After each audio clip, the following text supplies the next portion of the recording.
Hey everyone, I am Jeremy Caspian Walsh here with Soulbound Studios. I'm being joined by Vi and Death on my left and right, and we're here to talk about another Q&A on the topic of survival. So thank you guys for joining us. We're doing a live Q&A. This will be on Twitch, so definitely make sure that you're providing questions on Twitch. We don't have our full team here with us. Our community manager, Keltori, is not available at the moment. She'll be working with you guys remotely to answer questions, but as we have a somewhat limited number of people in the studio today, we will do the best we can to pull things in off of a cell phone. Yeah. Yes. So we'll be reading the questions over the cell phone. We'll get this down eventually, guys. We're going to do a little bit different format. I wanted to start by go ahead and doing a shout out to a bunch of our community members. Then I want to talk to you guys a little bit about survival in Chronicles of Elyria, what it means, why we're doing it, and stuff like that. And then we'll go ahead and hit your guys' questions. And of course, if my kind of intro on the topic of survival adds any other questions that you hadn't previously thought of, please go ahead and put those in Twitch or message Keltori. She will try and do the best to relay those to us as she can as well. So the first thing I want to do is to do a shout out. It's been a while since we did our public Q&A, and so we've had a lot of new stuff come in from our community members, and we haven't had a chance to showcase them. So in no particular order, I wanted to show off. We did get some new glasses that were sent from the Kingdom of Ashland. Appreciate that. Apple juice, definitely, for sure. This is apple juice. Yep. So we have that. Some of the other things we got, just recently actually, this is the most recent one, which is why I have it available on the table. The good folks over at the Brunel Shipwright Company, Ironside, sent us a non-mug. This is something else that actually will work very well with our also non-mugs. Yeah. So thank you guys for sending those. It was a very touching letter. I'm not going to read it out loud to you guys, but I did read it. The team has read it, and we appreciate very, very sincerely the positive encouragement that you guys provided us, and we are glad to hear that you guys found a community together. Yes. Some of the other things that we've got some new mugs. Let me go ahead and grab these. So I'm not going to be able to pronounce this correctly because the font on this is not great, but it looks like it's from Zilnophania. Zilphania. I think it's actually a duchy or county, but I haven't had a chance to look that one up. It's not one I was familiar with, but you guys are awesome. You didn't send us one mug, you sent us two, which is great. Two different designs. Yeah, so you guys spent a lot of time, and the coat of arms on that is fantastic. Other things we got most recently is we've got also another mug from Arcadia. The Kingdom of Arcadia sent us a mug. This has also got a very nice coat of arms on it. And I believe, and I'm gonna kick myself for this later on, but we got a bunch of stuff all at once. We got a bunch of Swiss chocolates as well, which I believe was from Arcadia as well. They were really good. They were very, very good. It was like a massive Toblerone and a bunch of other like Lindt chocolate truffles and things like that. Right, the kind of Toblerone that you could murder somebody with. Yeah, it was like a bat, a Toblerone bat. It was excellent. So we did enjoy that. Thank you guys. Like I said, all the stuff got mixed in together, unfortunately, so I don't know exactly who it was, but I believe it was Arcadia that sent that, and we did enjoy that quite a bit. So thank you guys, especially because we got it right before we headed off to GDC and PAX, and so that was kind of nice to have that available. So thank you guys to the community for sending those things on. Like we said before, we really appreciate it when you guys send stuff over here. We've got our shelf of mugs, our other things, our glasses, and we just kind of continue to stockpile all this stuff here. So anything you guys want to send us to represent your kingdoms, counties, duchies, or organizations, feel free to send it on over, and we'll put it on display. And again, thank you guys for your support. All right, with the community stuff out of the way, let me go ahead and... Sorry. It's an ad. 1 second, she's watching an ad. Yeah, it's for Ghost in the Shell. Oh, never mind. Let's watch this. Ghost in the Shell. All right, let's do that instead. All right, cool. Just wanted to make sure that that was all live? Yeah. All right. Probably want to volume down. I'm working on it. Inception. We're gonna be influenced by what we're seeing here on the screen, which is actually just a moment ago. So, okay. While she gets that taken care of, like I said, I want to do things a little bit differently. So before we jump into the questions and answers, I wanted to give you guys kind of a high-level overview of survival in Chronicles of Elyria. The first question we often get when I talk with people or when I'm giving presentations is them asking why we have survival in Chronicles of Elyria in the first place. I mean, we are an RPG after all. And we wanted to point out that we are adding survival mechanics not to Chronicles of Elyria to be kind of part of the survival bandwagon. We know there's a lot of survival games out there right now that are adding that as an interesting element for the purpose of creating a challenge. But the reason that we're really adding survival mechanics to Chronicles of Elyria is for the opportunity for dramatic storytelling. And what I mean by that is, if we take one of your favorite fantasy novels or favorite movies, something like The Lord of the Rings, and we were to take the survival mechanics out of that movie or that intellectual property, then it changes the story dramatically. So, for example, imagine if this were a well-known MMO where there were mailboxes, and we were to put The Lord of the Rings in this game. Then it would basically be Frodo would wake up in the morning. He would find that there was a ring in his box, storage chest. He'd have a ring in his storage chest. He'd realize that needs to be sent to Mordor. So he'd go over a mailbox. He'd put the ring in the mailbox. An hour later, it would show up in his friend's mailbox down in Mordor, who would then promptly take it over to the mountain and throw it in, which obviously makes for a much less interesting story. It kind of goes to that whole idea of why didn't the Eagles just fly them the whole way there? Yeah. That's because they're just taking their epic flying mount. Right. The answer is because it makes a much less interesting story. Storytelling is all about the encounters and conflict that occurs along the journey. It's not about the destination. And so a lot of MMOs today have actually automated a lot of the things like mailboxes, which really take away the opportunity for dramatic storytelling. Similarly, using the same franchise, or really kind of any epic fantasy you've ever read, there's this idea of the main characters at night, darkness settles and they're kind of lying around a campfire, and they have to decide, do they want to light a campfire, do they not want to light a campfire? And let's assume that they do. One of the people in the party always has to stay up and be the watch person. They take turns who's going to be the watch person. And the reason you have to do that is because in a fantasy novel like that, the author knows that there are dangerous things out there, and the characters have to rest. It's a requirement. If they don't rest, then they're going to run out of energy, and it would just be bad. Most MMOs, though, I don't know of any MMOs actually out there that really have a vitality or fatigue mechanic, which means that the players never have a reason to really break camp. They don't have a reason to stop and rest. And that, again, robs you of the opportunity for some really interesting story elements. Another good example is, you're traveling from one settlement to another, and there's highway robbers that are lying in wait halfway along the trip. If this were a normal game, then no matter how long I've traveled for, I'm fully rested, I'm always ready for combat. There's no strategy involved in that. But in Chronicles of Elyria, with elements like fatigue and vitality, then the longer you travel without stopping to take a rest, the lower energy you have, the lower vitality you have, and the more likely that you are that if you're to be ambushed, that you would be at a severe disadvantage.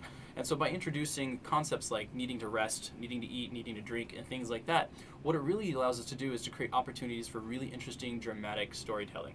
So I wanted to clarify that that's why we're doing it. We feel like that introducing these mechanics creates a much richer story and more opportunities for really interesting story arcs. One thing I also want to point out is that that's kind of that's our fifth design pillar was realism or dramatic storytelling. Chronicles of Elyria is not really meant to be a real life simulator. It's it's set in a world that's very similar to what we would imagine as a medieval world, but it is low fantasy. It's not mundane. So you can think more like Conan or something like that, where there are interesting creatures and interesting beasts. There is the possibility that magic either does or has existed in the world. So don't think of it as mundane like our world. It definitely is a fantasy genre, but there is realistic elements, and we're doing that. We're adding those realistic elements not just because we want it to be realistic, but because we want really good storytelling. All right. With that out of the way, hopefully we've kind of just laid a good foundation for the rest of the conversation. Let's get into the questions. Cool. And I'm going to drink my apple juice. Yeah. So we're taking these questions from our Reddit thread as that's been posted for a while, and I will be reading them in best order. So the first one is from Tektvodiker, and wants to know, Nice. What? Just the pronunciation, that was great. Well, it's clearly a Germanic-based word. I know, but you applied the whole Germanic. Anyways, continue.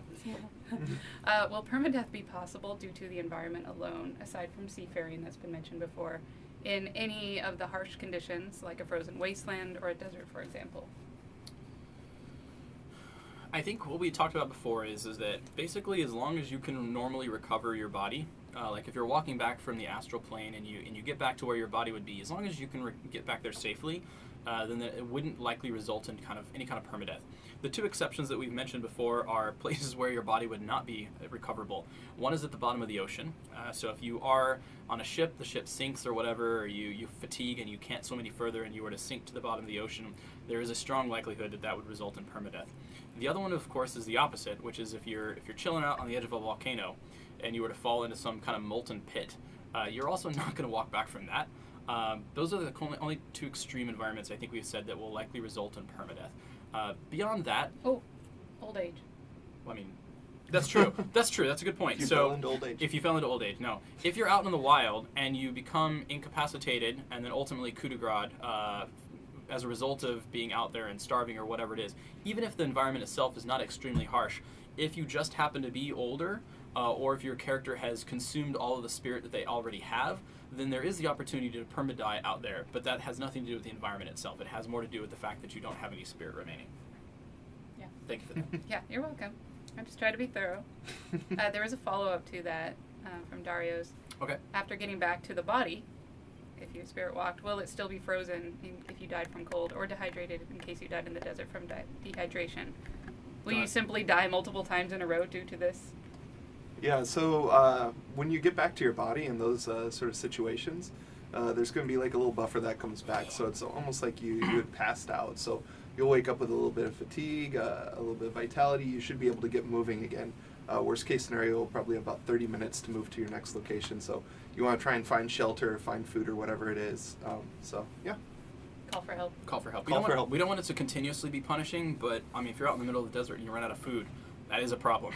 Yeah, don't just wait in the desert for it to happen again. Each time you become incapacitated, or each time you are forced to spirit walk, and you wake back up again, you're going to want to try like hell to make it out of there, because, yeah, it will compound. It'll continue to get worse. Find shelter or something. Or something. All right. Our next question is from Sabacat. Will there be multiple ways of getting life-sustaining supplies? Like, can we get water from a barrel cactus, shelter from a lean-to of branches, or satiate hunger from eating grubs and grasses? Yeah, so yeah, you'll have definitely multiple sources you can get it from, like chopping open a cactus and getting water from it. Another example is like berries and things like that. You'd get some sort of water from a berry as opposed to just food. So yeah, there'll be multiple sources that you can go to get survival sort of consumables. Cool. Cool. Next question. Just seems to end so suddenly. Oh. All Very right. probably.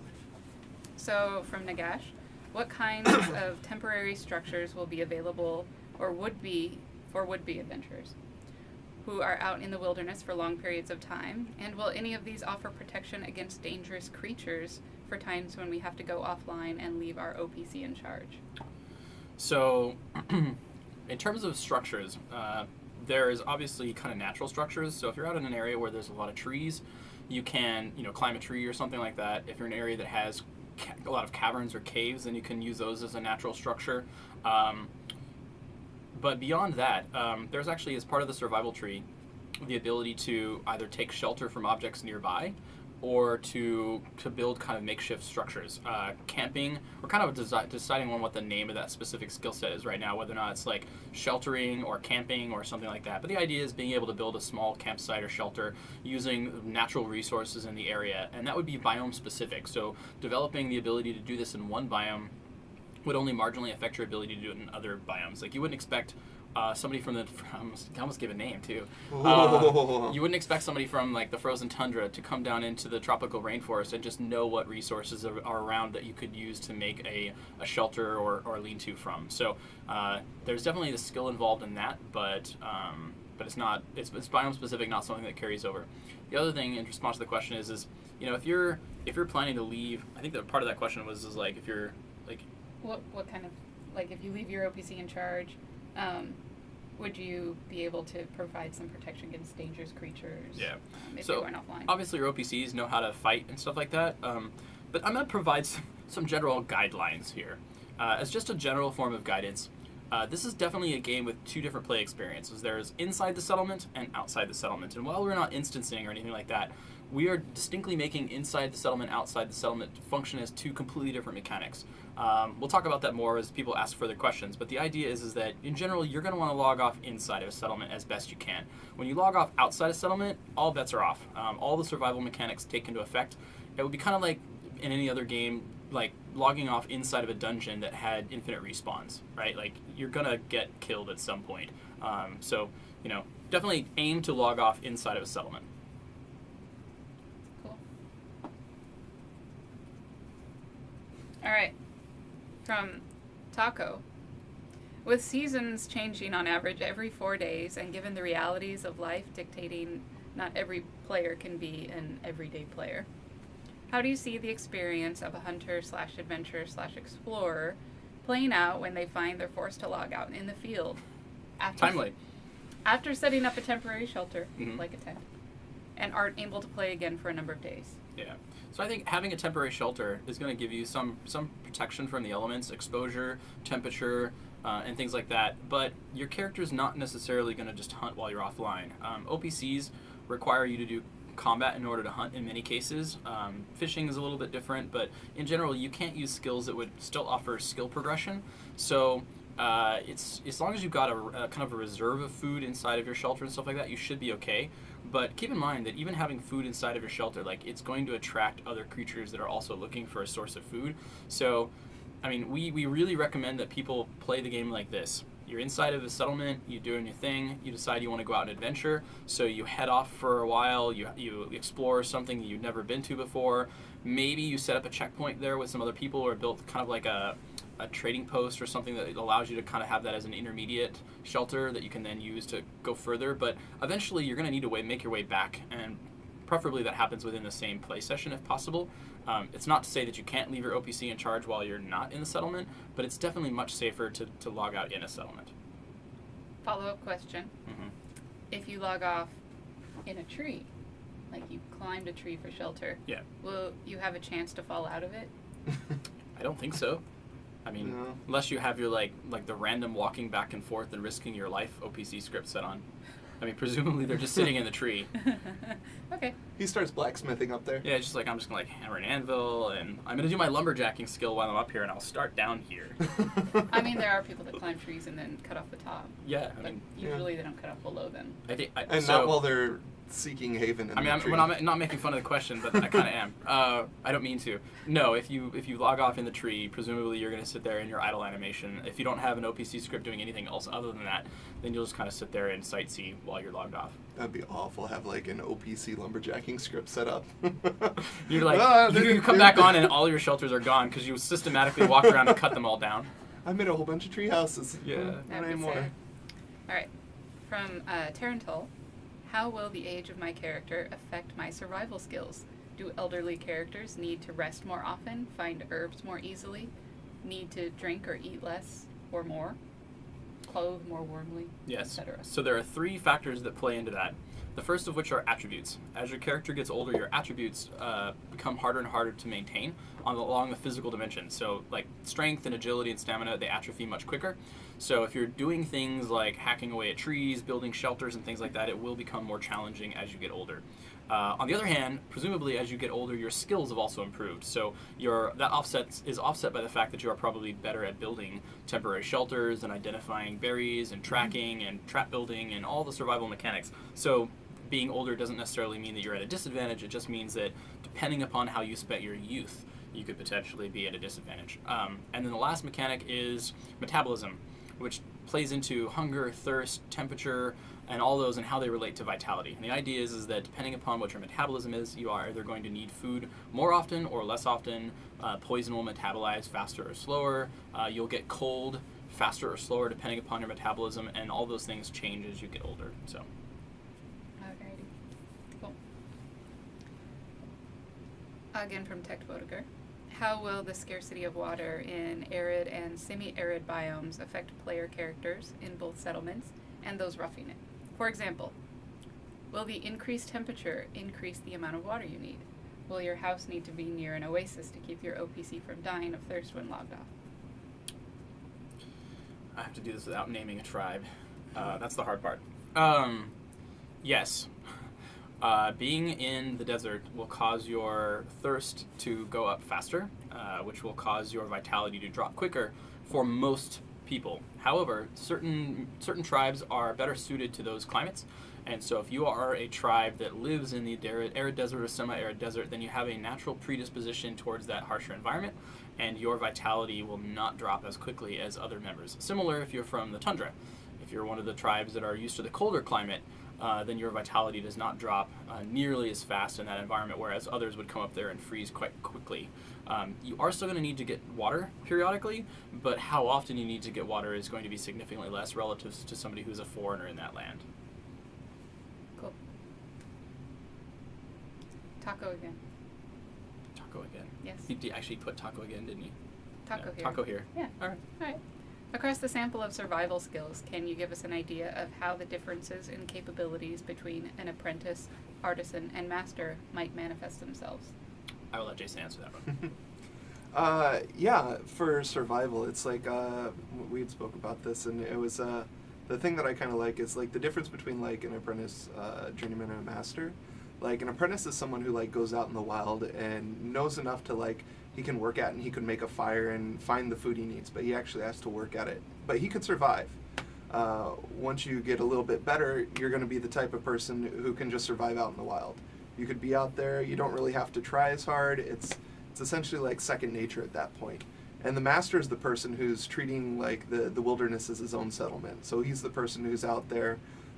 He doesn't need to go into cities. He doesn't need to get resources from there. He could purely live off the environment itself.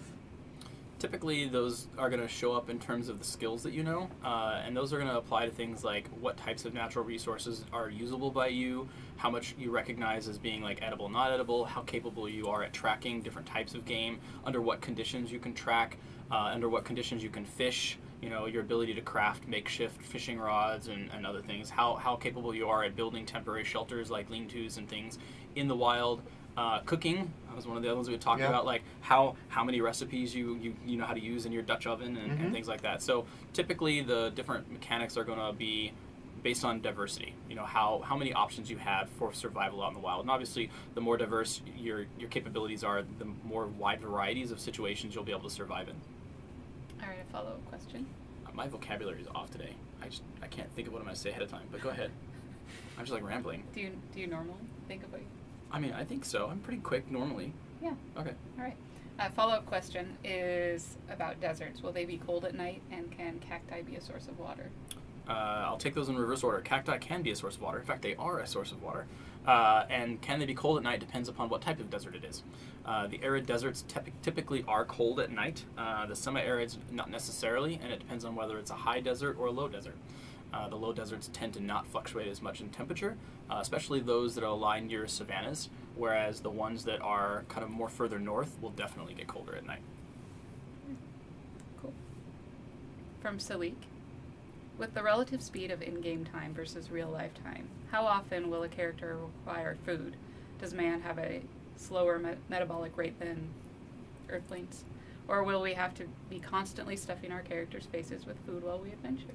Every 2 minutes. Every 2 minutes. Yeah. Did you want to answer a question? Because I know you know the answer to this question as well. No, I'm good reading the questions. Okay, I'll let you read that. Yeah, you guys are great.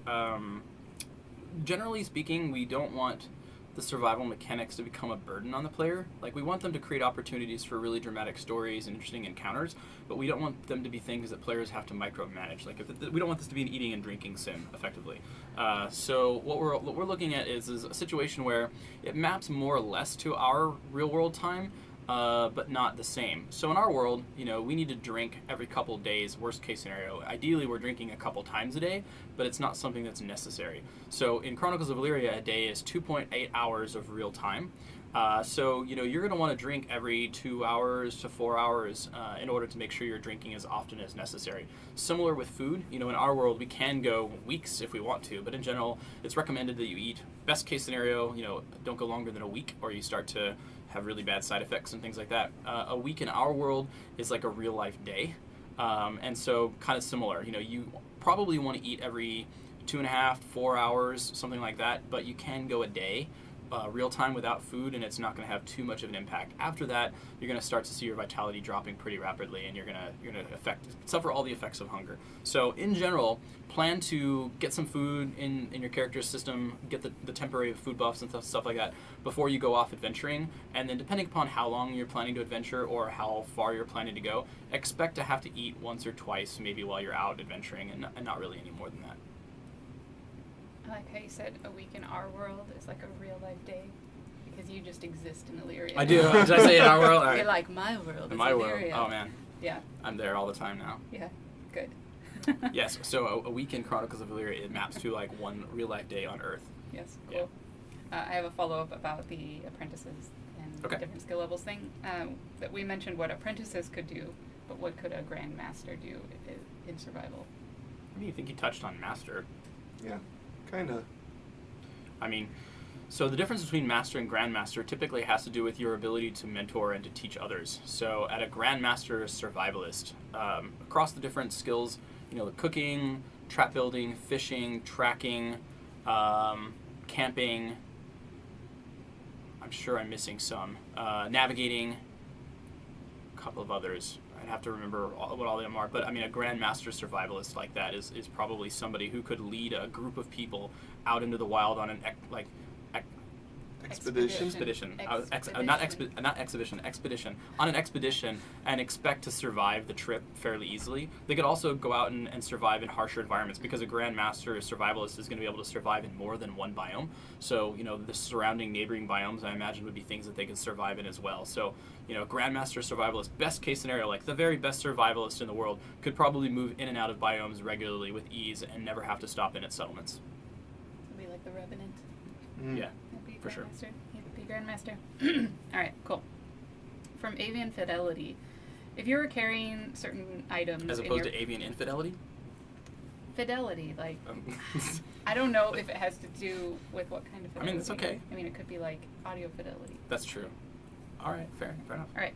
If you're carrying certain items in your pack, say matches or a journal, will they become soiled and useless if you fall into water with them? Yes. So one of the things we were talking about is cooldown on usage due to environmental exposure. So if you fall into a river, if it starts to rain on you significantly, if it snows significantly, things like that, that will impact the items that you have on you. So what this does is it not only means that, you know, you have to make a decision about whether or not you want to ford the river or not, but it also means that there is an opportunity for crafters to make, for example, water-resistant or weather-resistant items. So think, you know, like leather bags and things like that, specifically for keeping the contents from getting wet. We were joking, like Ziploc bags, so that things could be floated in the river and not worry about sinking or getting wet or anything like that. Dry pouch. Dry pouches, yeah. Yeah. So yeah, that's definitely something that we're planning to do. It adds a really interesting mechanic that I think I'm fairly excited about. Yeah, make it like a tar, line a bag with tar, and then Yeah. it's all good. That's what they used to do back in the day. We even said wax-covered matches, but are matches a thing? We'll have to wait and see. I don't know. Is that the kind of technology that you survivalists want to research? Just remember, yeah, with the survivalists, when you go to do your R&D, make sure you find a way to make sure that your matches or whatever Flint. Flame sticks. your flame sticks that they last longer when wet. Yes. All right. Cool. From Lucy Lioness, will there be semi-permanent injuries? For example, if I fall off a cliff, do I need to do something before I can run on my leg again? Hit the ground? I mean, you will definitely hit the ground before you can run again. Would you like to answer this one? Yeah, so it's not going to be like permanent, but if you fall off a cliff and you break your leg, there's going to be some recovery time involved in it. If you get it set and going, then you'll recover much faster than if you were just to leave it and sort of wander off. Sort of the same as the real world, you know, your arm breaks, you definitely want to get it set, otherwise you're going to have a funky arm. Sort of know more from personal experience on that one now. Yeah, so, yeah, semi-permanent, but not permanent. As far as the healing goes, Yeah. are there things that they can do out in the field versus only in town? Will the healing be better, faster? How will the place and the quality of your healing affect your injury there? Yeah, if you have access to like medicines, things like that, or even if your survival skills high enough and you can find like the right herbs and stuff, you could sort of expedite the healing process. If you're in town, probably going to recover a lot better. You'll have vitality a lot higher, things that you'll need around you. So I think the vitality is the real risk there. Yeah. Because if you get injured, you've got to set it, obviously, to heal it faster. And we map those again to similar to what we would do on Earth. So, you know, if it takes 6 weeks or something like that for a bone to set reasonably well in our world, then you can kind of map that over to in-game as well. So if you don't do anything, it could take, you know, if you were to fall off a hill and break a leg, it could take several days with no work being done for that to fully heal. Whereas if you set it, maybe take a day or two, and in the meantime, you're going to be encumbered, your movement's going to be hindered, and things like that. But after a day or so, then you'll recover again from something like that. But even once it's set, your vitality is going to be going down faster because you're in pain.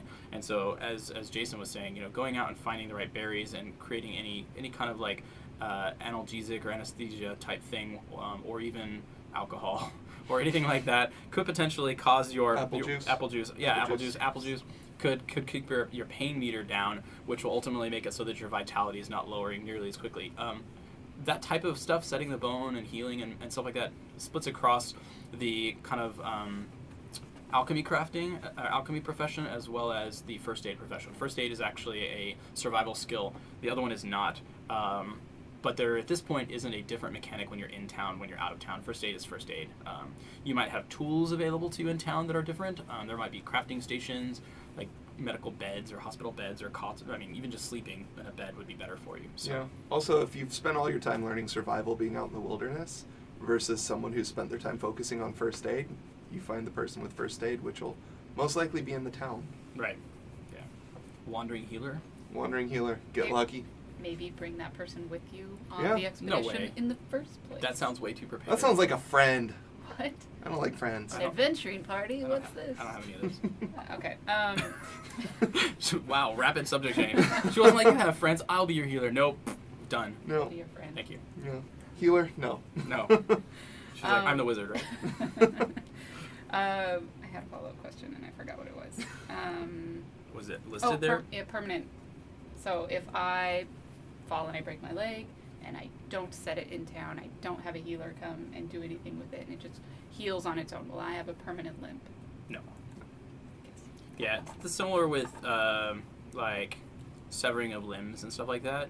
While it would be an interesting mechanic, it wouldn't be enjoyable. And we're always trying to balance realism with fun factor here. And so, while anywhere from a day to a full week, you could potentially be at a disadvantage and encumbered as a result of the fact that you've got an injury. We don't want that to be a permanent thing. That just wouldn't be fun. There will be no Black Knights. No. Cool. All right, from Gamia. We already know about a few survival skills, but I would like to know more about what kind of skill we're going to find on the survival branch. Can you talk a little bit more about that? We named some of them earlier. Ultimately, survival kind of goes to your character's first level of needs. We talk about Maslow's hierarchy of needs as kind of how our AI works and kind of player goals. So, you're going to need food, you're going to need water, you're going to need shelter, you're going to need to make sure that you're healthy, that you're not diseased or poisoned or exposed to venoms. You're not there's no exposure from the sun or sandstorms or anything like that. So. Survival is all about allowing you to meet those needs. So it's things like fishing and tracking and hunting, or not hunting, but trapping, to make sure that you have access to food, building shelters and fires and things like that for making sure that you have exposure. We could potentially even do stuff with makeshift clothing. So it's not like a full tailor, but allowing you to take furs and stuff like that and turn them into makeshift clothing for exposure purposes.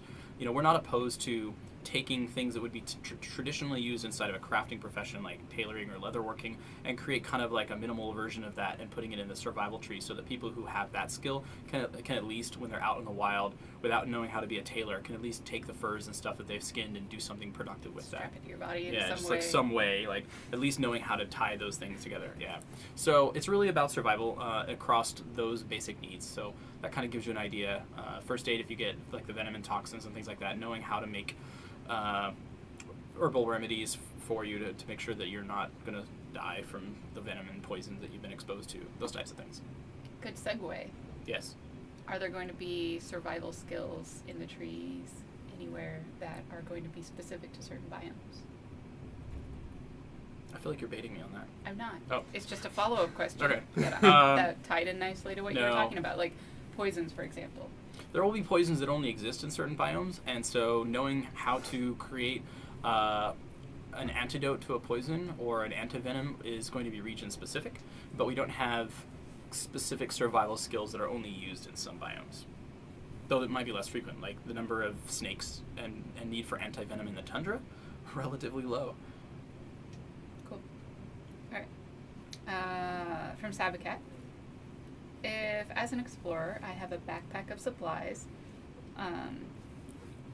okay, I have a backpack of supplies, and that is adding to a level of encumbrance, and I run into a situation where I need to fight a wild animal. Can I easily drop the backpack to fight better? Well, you don't actually have to drop the backpack to fight better. If it's on your back, you can fight just as well with it on. But if you're encumbered. But if you're encumbered, if it is heavy, if you've got a heavy load, then yes, you can drop it. But the thing you need to be aware of is that at the point where you put it in your hands or drop it on the ground, the looting rules change, because now it's no longer your possession necessarily. It's something that you've laid on the ground, and somebody could technically come up and take it much easier than they would otherwise. It's still your possession, so it would still be taboo or flag them as a criminal for taking your item for some period of time. But whereas you normally couldn't loot a person, loot their backpack unless you coup de grace them. In this case, somebody could actually loot your backpack. Cool. So in other words, track people who are encumbered and then sick wild animals on them, and then when they drop their bag so that they run and flee, like run and hide, then you just open the backpack. Also a great use of pets. Right. Taming like a wolf or something so that it's not just a dog. Something like that could open some interesting technology stuff too, like quick release packs, right? Like being able to have like a harness essentially you could just pop and drop. It just falls on the floor. Yeah. The actual use of that is debatable. I mean, yeah, probably. Okay. Very situational. Great. Maybe out at sea. Yeah. Just like, I don't want to be swimming with this bag of rocks on my back. Why would you? Why do you have a bag of rocks? in the ocean. It's a scenario. I didn't say it was a good one. Great. Bag of rocks confirmed. All right. Ragnar, from Ragnar. How will medicine or herbalism work positively for a player when it comes to survival in COE? That is, will there be a need to close a wound from bleeding out, or a potion to cure or stabilize a disease or infection? Yes. That's the best answer to that one. Yeah, so there are wounds and injuries that will need to be stitched up. There are bones that need to be set. There is a need for taking medicine for fighting off diseases and other things, modifying your vitality, or how much of vitality you care about. So yeah, all those things. Cool. And we talked about this before, but one of the things we want to do in Chronicles of Elyria is to make sure that our skills feel a lot more immersive. So first aid's not going to be like right click and then the person heals. There's not going to be the bandaging animation and you get the little pluses that are floating off of the person. Our goal is that you can actually see a wound and do something with that wound. User experience yet to be fully defined or shared, but the idea is it should be much more immersive. I have a follow-up question about survival skills and the biome limitations. Will there be some skills that... God, you've infected me with your inability to orate. Go ahead. I'm enjoying this. Will survival skills be regional at all? The survival skills themselves will not. Again, I don't know if that means will they only be usable in certain regions, or do they vary from region to region? There are no survival skills that are, let me make sure I word this correctly, there are no survival skills which are intentionally only usable in certain regions. However, the applicability of some skills will be less valuable in some regions than others. So it's not like moving between biomes, suddenly a new skill shows up on your skill tree that you didn't have previously. But again, first aid is going to be valuable everywhere regardless, but your ability to create or understand the recipe for certain, let's say, antivenoms will only be useful if you're in regions where the source of that venom exists.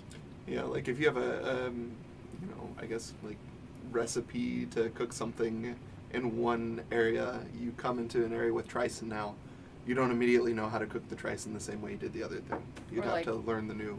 If you have a skill to be able to extract water from local sources, and you're in a tundra where you can melt snow, that's different from being able to pull it out of a cactus or grind up leaves or something to be able to extract water. Well, one thing I should point out though too is we were talking about earlier is building settlements, shelters. God, settlements is a thing now. I swear that was mine was apple juice. I swear. Apple juice. So what we talked about earlier is if you are in the tundra and you need to build a shelter, then you're working with resources that are different if you're inside of a taiga or something like that, where there's forestry. So what you build your shelter out of will be different in each region. God damn it. And each of those will require a different set of techniques and patterns, basically. So if you imagine a graph and there are the underneath survival skill, whether or not we're talking about camping or sheltering or whatever we decided to call that, underneath that there would actually be sub-skills for the different regions based on building settlements with snow, building settlements or shelters with different types of trees versus building it with like rock and sand, things like that. So in that regards, I guess it is regional, but it has more to do with the resources that are available to you, not the fact that you're in one biome or another. Follow-up question. Did you finish yours? I did. Oh my goodness. Okay. Okay. I'm fine. This- Just for some reason, the SHs today are just killing me. Yeah. Okay. All right. From Salik again. For the adventurous types, will we be able to pitch tents or make survival shelters that are longer term for when we are exploring an area but don't want to spend the time to build a shack? Will said tents be relatively safe places to OPC while offline? And how does it affect your vitality? Well, I mean, in terms of your ability to stay there long term, they're temporary in the sense that they are going to fall down faster. I mean, exposed to winds or rains or other things like that. Like, think of them as consumables. Like, they're not going to last forever like a building would. How long they're going to last is something we'll have to experiment with through playtesting, I think. We don't really know exactly what the values of those are going to be yet. And then in terms of their ability to hold off predators and stuff like that, I mean, it's going to hold off a predator as much as a tent normally would, which is to say, if a predator finds that you have food in there and it wants to come inside, it just will. So Yeah, I think the more staying power of that is along the lines of how you set up the area around the tent, not necessarily the tent. A tent is just a piece of cloth and some sticks, right? But if you were to, like, I don't know, you've learned trapping and stuff and put the appropriate traps to keep animals from getting close. Torches, find the right location too. So, like, maybe you're pinned up against a mountain so something can't come around the backside. Then you have a better possibility of... All right, then. But you'd have a better chance of surviving longer. Great. She made me laugh. I had nothing to do with that. All right, more apple juice. It's my fault. Oh, could you build like a yurt? Is that considered a survival shelter, or would that be considered more of a nomadic lifestyle type of shelter? That would probably be a higher end survival shelter, more like towards the master tier, where you're actually building more of a staying structure out there. Okay. Okay. So I just like the name yurt. Yeah, you yurt enthusiast. There's your answer. All right. From Icy Swirl. You're such a geek. That's not a bad thing, but go ahead. Are you jealous? Yes, a little bit. All right. From Icy Swirl. Will things such as diseases exist? Yes. And if so, how will they work? You're not supposed to answer questions, remember? I can do what I want. Okay. Well, when you're in the inn, you can catch many. No? Oh. Wow. So diseases are actually unique amongst the ailments that exist in Chronicles of Elyria. We talked about, like, getting injured, needing to set a leg or, a broken bone or something like that, poisons, venoms, and other things like that. Those all naturally will heal over time. Sorry. I'm just reading the chat. How's your apple juice? Is it good? Is it good? It's great. All right. And they're just talking about your tent. Your Oh, my tent? Security. All right. Yeah, pitching the tents. And, All right. Good. God. Okay. Completely derailed you with your laughter. Sorry. I don't even remember what I was saying now. Go back to your yurt. What was the question again? Something about disease. You guys. Oh, yeah, disease. Yeah, how do diseases work? So, anyways, diseases are different in that they do not go away on their own. So, if you were to contract a disease in the game, then you have to find the cure for it. Otherwise, the effects of the disease are permanent. That's one of the few things that are permanent. Now, a disease in general will not kill you. It's not permadeath, but they generally will have some kind of negative effect that are persistent until you find the cure for that. All right. Next question. From Arisild. I know that the design journal touches on it a little, but can we get a more in-depth explanation of how carry capacity and bag space will work? Will players be able to get bigger bags, wear multiple bags at once? Would wearing multiple bags take up other equipment slots such as hand space, etc.? Yeah, so happy to explain that. Ultimately, it's a what you see, what you get system. So if somebody's got something on their person, it'll be visible in some place, or it needs to be carried in a container. We start with kind of the default backpack. Well, the idea is that you can put a backpack on. That will give you some volume of space where you can hold items. And that means that if you continue to put small items into the backpack, eventually the volume or the weight, maximum weight of that will be consumed, and then you can't put any more items in it. But it also means that if you have an item like a long sword or something like that, that it wouldn't actually fit in the container at all because it has dimensions or volume that are too large for the backpack. So backpacks have not only, or containers have not only overall total volume, but also kind of some shape to them as well. So certain things will fit in some things, certain things will not. You can, however, work with crafters to create backpacks that have attach points on them. So you could have things like there's a place for a bedroll or a place to store a mining pick or something like that that doesn't actually take space in the container, but actually on the container. Similar to your person. So you have the ability to craft things like pockets and containers or belts with pouches, money pouches, money belts, money purses, money purse. So those all actually provide additional containers that you can store things in. So you can put on a backpack, you could put on like different pouches around your belt, you could put a harness on and have pockets on the harness, you can have containers in your boots for like boot knives, things in your gauntlets as well for like retractable weapons. Once technology gets there, things like just a dagger slot if you wanted to put another weapon in like the back of a gauntlet or something like that.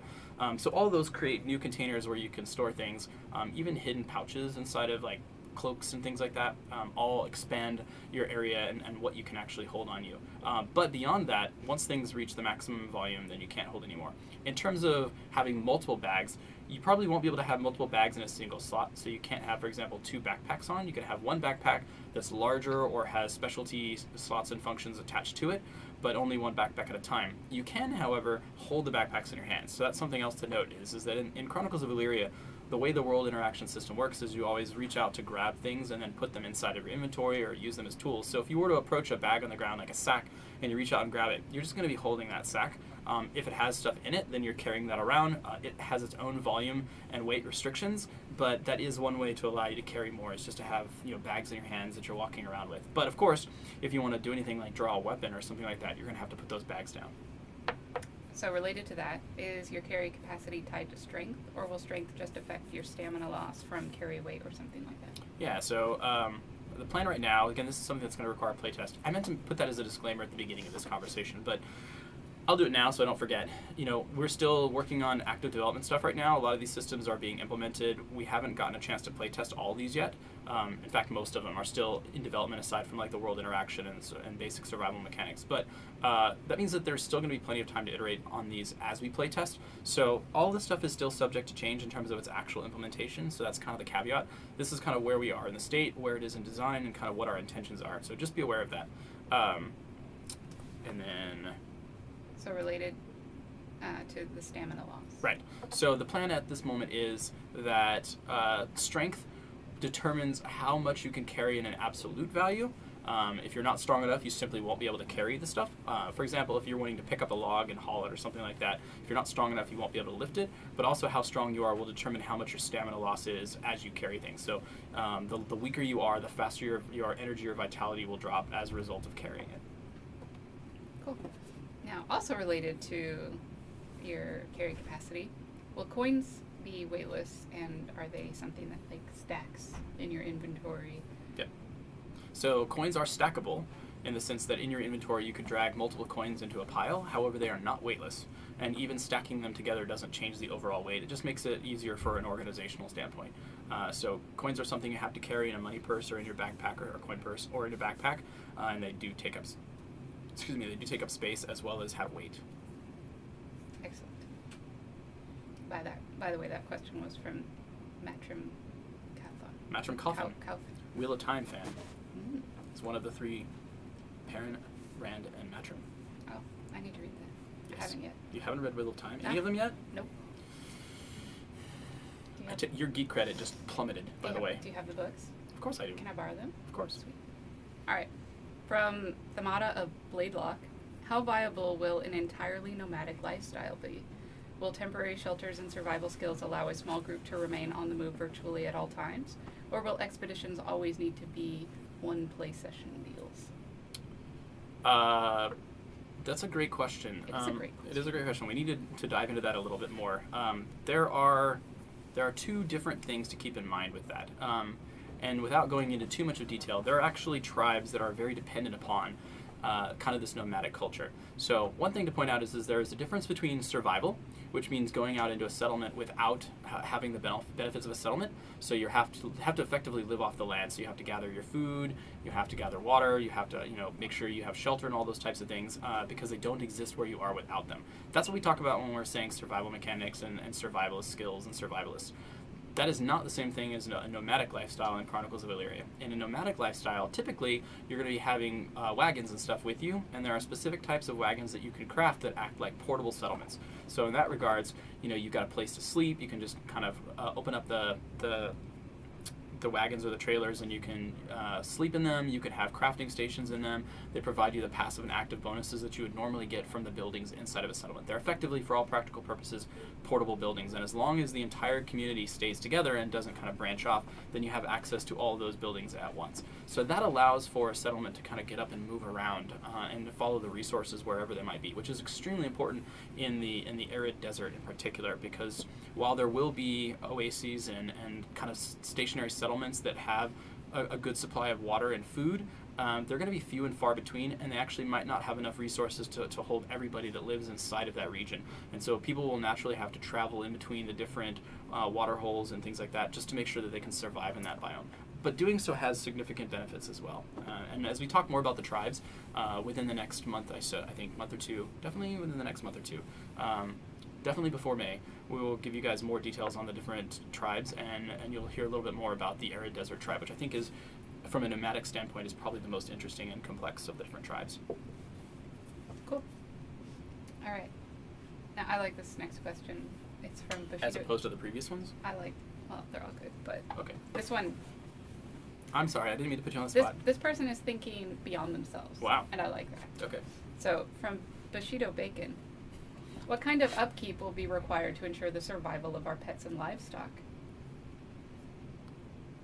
He's afraid of a scenario where we log I know in what he's afraid of. He doesn't want his pets to die. after a week-long hiatus and find that all of their animal friends have died. Yes. OPPs? Offline player pets? Yeah. Yeah. Okay. OPP. Well, you know me. So your pets actually follow the same survival mechanics that you do. So they need to eat, they need to sleep, they need to rest, they need to do all the same things, except that they generally are dependent upon you to provide those things. So it's probably a good idea to talk about the eating mechanic that we have in store for players as well. We talked about previously that we didn't want players to have to eat regularly. That's not to say that we don't want them to be able to do it automatically. So one of the things we talked about is actually having crafting items like food bags that will help preserve the food on your person. And it also creates a nice mechanic where if you put something inside of a food bag, inside of a backpack or something like that, your character will automatically consume that. It doesn't provide any kind of active buffs or anything like that, but it does mean that if, let's say, you were to log off in the wild and you had food inside that food bag, that you would periodically go ahead and eat it automatically. So you don't have to be there actively cramming food into your face. So that's a really nice mechanic. Pets actually work much the same way. We will probably, similar to other survival games, allow you to go ahead and stockpile some food on your pets with the idea that as long as you're within proximity of them, the assumption is that your character is kind of automatically feeding them periodically and tossing it to them. Feedback. Yeah, same idea. So so basically there will be either an inventory slot on your character or on your pet themselves where you can kind of just store the food and then more or less they'll eat automatically over time. Cool. All right. We're getting at the top of the hour, so just a Okay. couple more questions. Couple more questions. But from Roarer Lightbringer, Roar. how are character survival skills tied to player skills? Can you give at least 2 examples other than navigation? In other words, how will player skills affect survival? I can give one example right off the top of my head, which is the identification of different plants that you need to gather in order to create medicines and things like that. We're more than happy to let you create an antivenom out of a nearby plant and consume it only to find out that it was lethal to you. So part of it is going to be identifying in the world around you what is consumable and what isn't consumable and what the benefits of these are. Another example might be tracking. So the skill itself will give you the access to spot different types of tracks easier, but it's still up to you, the player, to recognize what those tracks are. Mhm. So the difference between, like, the mechanics will allow you to see a track better. So whether it's a wolf track or a bear track or something like that, it'll allow you to spot it more easily, but it's still up to the player to discern which track that is. Yeah, I think a lot of it's also just like general, like acknowledging your environment, right? Like knowing where to set up your campsite, what would be an appropriate spot, like how close you should be to water. Is there a dangerous animal's cave nearby? Do you want to be near that? Yep. Excellent. Okay. As well as like the first aid. We talked about that previously, about the user experience of having to set a bone and things like that. That's an example where the character skill will give you access to using different types of tools and knowledge from a character standpoint, but ultimately you as the player are the ones that need to set the bone and stuff like that. How is the conversation going? I'm trying to ignore for the most part. Okay. I'm just looking for whether or not Keltori has sent me a message for Okay. a follow-up question. Well, when we get done answering sufficient questions, if you want to, we can kind of scroll through the chat just for a second and see if there's anything outstanding that we've missed. We're doing good. Okay. Just a We're lot doing of good. swear words. Yeah. A lot of Yeah. swear words. That's fine. From us or from them? Yeah, them. Okay. Yeah. They want to know more about settlements. Settlements. Wow. Okay. All right. Third question from Taco. Some of the pet descriptions indicate that they can forage food for their owners. Are there other contributions pets and other tamed animals might provide with respect to survival? Milk. I mean, a mound. Yeah. No. Help you traverse and The short answer is yes, and in the logical areas that you would expect. We talked about the conifer rats previously and their ability to act as sentries. We've talked about things that can hunt and stalk, things that can track, things that can provide better line of sight, things that can... I mean, even if you had just a dog, they might be able to alert you that there's a Yeah. predator out there because Right. they can smell them further away than you can. Right. I mean, so pretty much all the ways that you would expect. Heightening your different senses or allowing your pets to provide senses that you as a player don't have because your character is in the world, like smell and sight and sound and things like that are definitely going to be there. Movement speed, we talked about mounts being able to get around in the world faster. I think all of those are going to play a role. In a pinch, could you cut open your mound and sleep in it for Tauntaun? shelter? Like a tauntaun. Wow. It's a good reference. Yeah. I mean, you can't at this point. Okay. I mean, we don't have...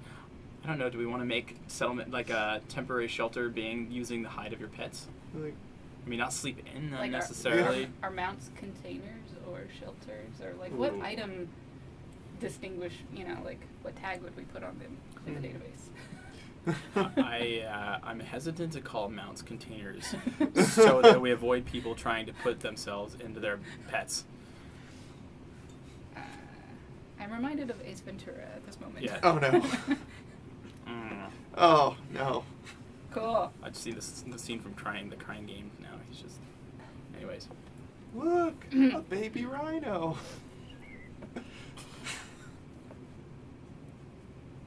I don't know what this means. Which one? Shelter. You may wish to acknowledge the walrus raid from What? BW. I don't know what that means. Wait, what? You- Is it a Twitch raid? Yeah. Oh, Oh. getting raided. Basically, DM21, I think, is sending people over. Oh, he's saying that Bicycle Walrus is sending people over, I think. Oh, sweet. Yeah. Cool. There you go. Hello. Hi. For the people who Twitch, that makes sense. Yes. Yes. I was just like, I was like, I don't know what that means. Twitch raid. Twitch Woo. seems like- But that's Cool. cool. Yeah. Welcome to Bicycle Walrus Hi there. and DM21 Gaming and all of the fans of Bicycle Walrus and DM21 Gaming. This apple juice is for you. Excellent. Cool. And also, long time no see.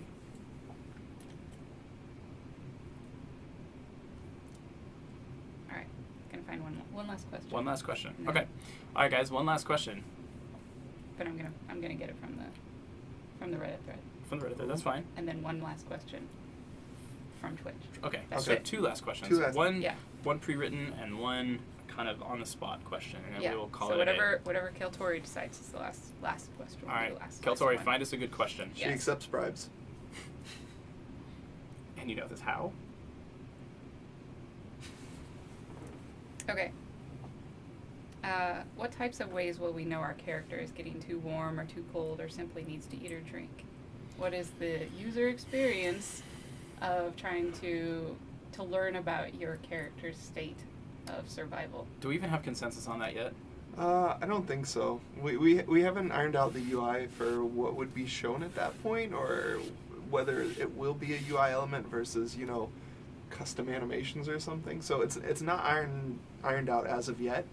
I think there will be ways to tell for sure. there will be ways to tell. I think generally what we're trying to do right now is trying to figure out how much of that type of information is conveyed as part of the user interface, or whether or not there is much of a user interface, and how much of that is conveyed solely by looking at the state and condition of your character. Because we want the character and the player to feel like one. We want you to feel firmly rooted in what you see on your character, but sometimes adding a user interface to that feels like you're pulling away from the character, and it kind of disassociates you. Sometimes it can actually create a tighter connection between you and the character. And so I think we're iterating quite a bit right now on the user interface. We're doing a lot of kind of talking about it, prototyping, and kind of figuring out which direction we want to go. But as soon as we know kind of what the user interface and user experience is going to be, and it will be consistent. So once we set it up, actually I think right now Micah and Eddie, our director, was actually just in another mood board meeting. So they're talking about, you know, what the overall user interface and mood is going to be, how much user interface, how extensive the user interface is going to be, and kind of what the style is. And once we know kind of what the mood of the user interface is going to be, how extensive it's going to be, and kind of what the overall user experience is going to be for like what you would normally consider HUD elements, then we'll sketch something up and we'll share it with you guys. But at this point, it's still a work in progress. Cool. All right. Does Keltori have a last question for us from Twitch? Not yet. All right. Because she's saying that most of the questions have already been answered. That's excellent. That means we've done our job well. Yeah. Although Caspian, Chronicles of Caspian asks whether or not you've lost weight. I've been working on it. I'm trying to. Yeah. But whether or not that actually is going to happen or not, I don't know. Cool. I think it's just the blue. I think the lines, although these are horizontal lines, so they're not actually thing. But maybe. Yeah. We'll go with maybe. Also, I have hair again a little bit, and that tends to make my face look thinner. Yeah. Cool. So, but thank you for the compliment. This was a successful Q&A for me. All right. All right, so. It's cool. So I don't think there's really any like major questions that probably haven't been. See if there's answered anything before. we haven't shared that's of import. No, definitely not a new tribe.